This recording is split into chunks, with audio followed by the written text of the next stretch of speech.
Perhatian dan perasaanku bukan untuk dibeli olehmu.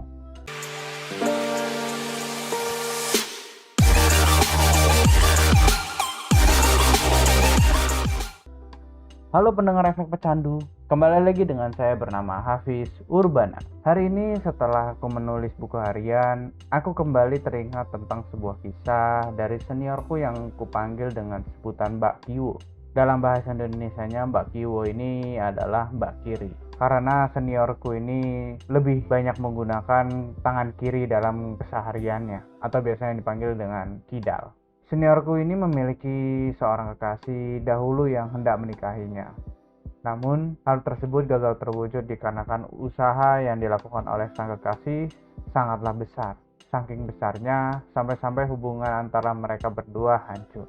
Dimulai dari berniat untuk menikahi yang dilanjutkan dengan ikhtiar untuk mewujudkan niat tersebut. Itu sudah upaya yang sangat diimpikan oleh banyak orang. Dinikahi oleh seseorang yang disukai. Berniatnya baik untuk serius dengan seorang gadis, yaitu seniorku, dan memperlihatkan usaha dengan cara yang baik untuk menunjukkan keseriusan kepada sang gadis tersebut. Siapapun gadis yang dimaksud pasti akan membuat sang gadis berbinar-binar saat dinyatakan untuk menikah.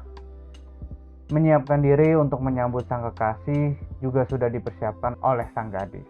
Namun, berawal dari melihat sebuah kerikil yang tak disangka kerikil tersebut membuat terjatuh sang kekasih saat akan melamar sang gadis, yaitu seniorku. Sang kekasih menginginkan sebuah materi yang harus ia capai terlebih dahulu sebelum melamar sang gadis. Akibat sang kekasih trauma akan masa lalunya yang kekurangan finansial di masa lalunya. Dugaan sang gadis, sang kekasih merupakan salah satu broken home dari kecil, sehingga sang kekasih memastikan finansialnya yang harus cukup untuk mempertahankan keluarganya yang akan dia bentuk bersama dengan seniorku. Tentu sebuah niatan yang sangat mulia karena bisa memperhatikan sekecil itu dan juga jauh ke depannya nanti bersama dengan senior. Pemikiran seperti itu menjadi idaman setiap gadis yang memandang. Keinginan sang kekasih sebenarnya tidak terlalu muluk. Ia baru akan siap menikah saat dia sudah memiliki sebuah rumah dan juga sebuah kendaraan roda 4. Terdengar cukup biasa untuk beberapa kalangan orang. Namun untuk sang kekasih yang terlahir dari keluarga biasa dengan pendapatan pekerjaan yang tidak terlalu, itu cukup memberatkan untuknya.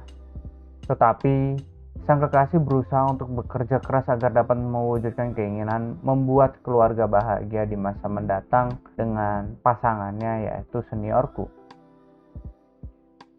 Di saat semuanya sudah akan terwujud dan tinggal sedikit lagi sang kekasih meminang seniorku, menjadi suatu musibah yang dimana uang yang dibelikan sebuah rumah justru dibawa kabur oleh sang pembuat rumah. Tentunya itu membuat sang kekasih merasa terpukul.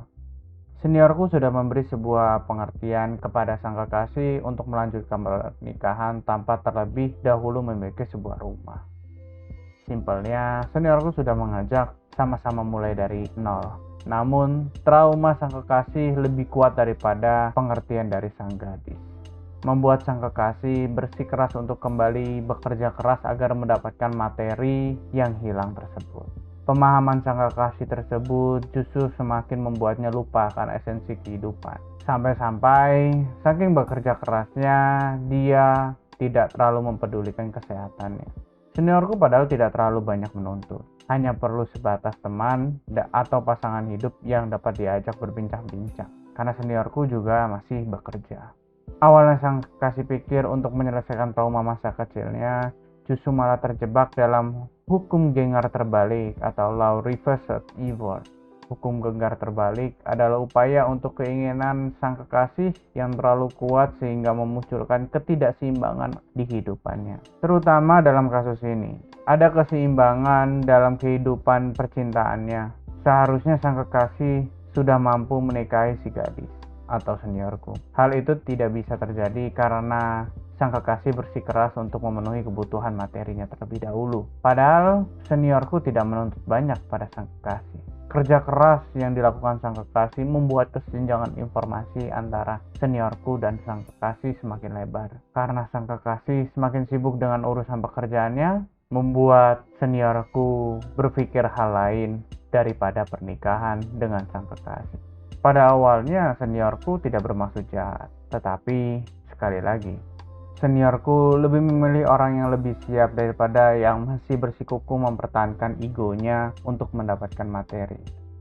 Bukan berarti pergi saat sang kekasih masih berjuang, bukan. Tapi lebih tepatnya, perjuangan kerja keras sang kekasih tidak ada peran seniorku di sana.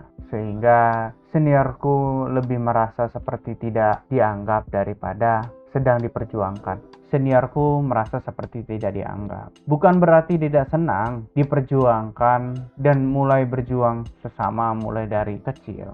Tetapi jika berjuang sendiri dan tidak tahu apa yang terjadi, membuat seniorku berpikir untuk orang yang lebih siap saja. Secara materi tidaklah beda jauh dengan sang kekasih saat ini, tapi dalam segi mental, seniorku lebih memilih yang lebih siap. Terkadang menaklukkan ketakutan yang pernah terjadi di masa lalu sangatlah bagus, seperti sang kekasih. Tetapi, tidak semua masalah jalan keluarnya adalah penaklukan. Bisa juga jalan keluarnya berupa perdamaian dan keadaan. Terima kasih sudah mau mendengarkan cerita Efek Pecandu sampai akhir. Jangan lupa kunjungi semua sosial media yang kami miliki. Sampai ketemu lagi di konten selanjutnya. Bye-bye.